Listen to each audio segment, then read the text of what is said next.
nekem az áram, az nagyon szeretek dolgozni ilyen árammal.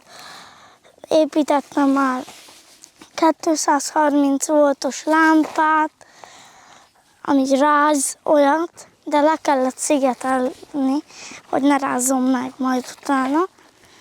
Építettem USB lámpát, színest, ledekből, kis dióda ledekből, és engem ezek érdekelnek, a áram, meg ilyenek.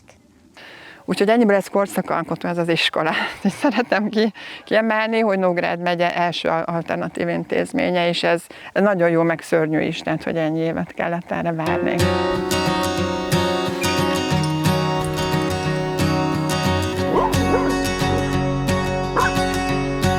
Itt vagyunk Nyugat-Nógrádban, Kiskérpusztán, Szanda és Terény között félúton, a Budapest School zöld iskolájában.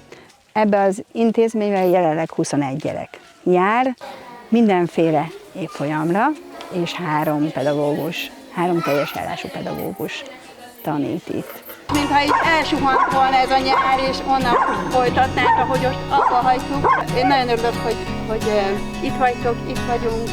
Az első évtől, az alakulástól itt vagyok. Számomra leginkább a kis létszám, ezáltal a személyes kapcsolódás a gyerekekkel, az, hogy nem kell jegyeket, osztályzatokat adnom, hanem egy ilyen értékelőtáblázatos értékelés van, ami sokkal részletesebb, a szülőnek is sokkal többet mutat, és az, hogy viszonylag szabadon alakíthatom a tananyagot a gyerekek érdeklődéséhez, ami éppen érdekli őket, arra tudunk modult, projektet szervezni, talán ez a 3.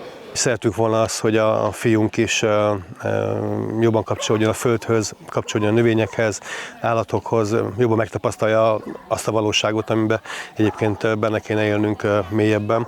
Itt erdőóra is van, hogy erdőbe kell kerülni, erdőkerülő, szerezni kell ilyen leveleket, gombát, meg ilyen erdős dolog. Én gimnáziumban tanítottam magyart, és utána pedig felső tagozatban szintén magyart. És ahogy én is rengeteget tanultam, jártam mindenféle szakvizsgaképzésekre, egyre nyilvánvalóbbá lett, hogy amit én tanulok, az a hagyományos iskolai modellben nem alkalmazható. Úgyhogy kezdtem keresni olyan intézményt, amelyik jobban megfelel annak, amit én is gondolok a pedagógiáról. Igazából én a kezdetektől figyelem a Budapest Schoolnak az alakulását. Inkább engem borzasztóan érdekelt, hogy ez a zöld iskola, ez a modell, ez hogyan fog beindulni, és amikor az én kislányom akkora lett, ilyen 2 éves, akkor döntöttem úgy, hogy én is megpróbálok ide pályázni. Viszont ilyen nagy betűkkel ír, légy szíves, hogy mondjuk nem tudom, hogy megfogálnak vagy. Nekem van 2 jócskán felnőtt gyermekem, és mikor ők voltak hasonlókorúak, hogy óvodás meg iskolás, mert akkor ez a dolog, hogy az alternatív intézménnyel szimpatizálunk, férjemmel együtt, az nagyjából evidens volt. De nem volt elérhető Nógrád megyében. Ez lesz a 4. évünk, és az iskolának is a 4. éve, tehát mi kezdetektől itt vagyunk. A kisfiammal, aki most 5-et kezd. Mi fiúnknak nem nagyon valók azok a keretek, amik általában emiatt kerestünk egy ilyen kicsit ilyen alternatívabb, kicsit szabadabb, vagy olyan lehetőséget, hogy tudjanak kicsit jobban figyelni rá, és kicsit szerteágazóbb legyen a dolog, amivel le tudják kötni a gyermeket. Itt a tanévet 3 részre osztjuk, úgy mondjuk a trimester, és minden trimester elején a mentortanár, a szülő és a gyerek leül egy úgynevezett szerződő beszélgetésre. Az a lényege, hogy mi érdekli őt, úgy nagyon tágértelmen a világból, amivel szívesen foglalkozik, és akar benne elmélyülni, akar utána érdeklődni, akar azon a téren alkotni valamit. És akkor ezt először a trimester végén a saját csoportjukban mutatják be, és akkor a 3. kör, mikor mi szülők is jövünk. És akkor ilyenkor a szülő szerintem nagyon jó érzéssel néz ki a fejéből, hogy ilyen is van. Mert annyira klassz dolgokat hoznak össze. Milyen filmet nézett meg Anna a nyáron? Kezdhetem? Bárki kezdhet. Harry Potter. Mint szakember, de mint tanár, én azt élem meg, hogy itt számít a tudásom, a mindenféle tudásom, nem csak az irodalomról és a nyelvtanról való tudásom, hanem az is, amit pedagógiából, pszichológiából tanultam, azt kell itt használni, azt tudom itt használni. Engem nagyon korlátozott az a fajta értékelés is, ami ott volt. 5 számjegyben gyerekeket minősíteni, vagy a tudását minősíteni, bocsánat, még az is szerintem barbárság. Illetve, hogy szóval itt tényleg rám van bízva, hogy a kollégáimmal a lehető legtöbbet tanítsunk a gyerekeknek. Az ő érdeklődésüket nem oltjuk ki mindenféle technikákkal, amilyen például az osztályzás, hanem arra építünk, ami érdekli őket és amire kíváncsiak.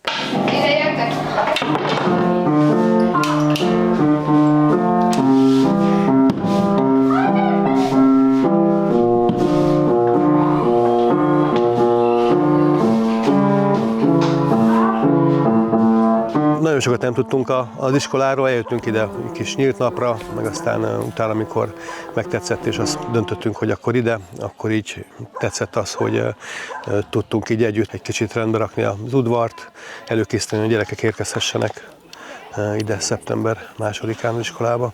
Ahogy látjátok, ez az iskola tényleg nem mondható egy gazdag iskolának. Ahogy látjátok is, az infrastruktúránk sem túl gazdag, hanem igyekszünk mindenre vigyázni, megragasztani akár a széket, meg összetákolni a padot, mert arra nincs mód, hogy újat vegyünk. Azt tudtad, hogy mindenki tud, Halondzá úr? Hát azért ez egy olyan projekt, ami most egyelőre azért tud fennmaradni, mert van itt több ember, akinek nagyon-nagyon fontos, és szívügyének tekint, és többet is beletesz. Amikor szükséges, akkor itt van este, itt van hétvégén, megtanul csempézni. Tehát ez az odaadás, elhivatottság, ez a családokra is jellemző. Szülők is sokan jönnek, most múlt héten is itt dolgoztak velünk, falasztak, tanítottak csempézni, vagy csak takarítanak. Vakoltunk, így oda csaptuk rá a vakolatot, el kellett simítani, meg még kellett keverni ilyen keverővel, nem kézi keverővel, hanem volt ilyen áramos keverő, és az áramos keverő, az be kellett dugni a konnektorba, és akkor így keverni kellett benne a vakolatot.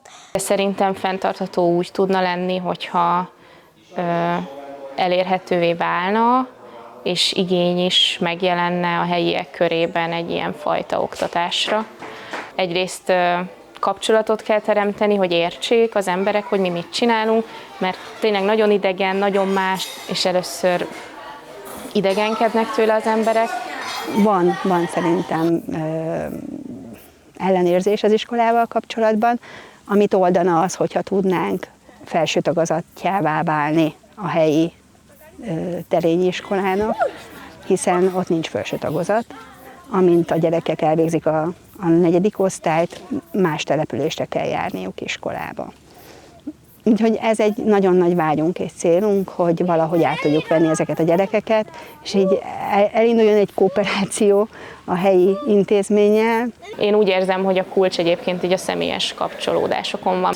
Úgy viszont közel lehet kerülni a terényi-szandai helyi lakossághoz is.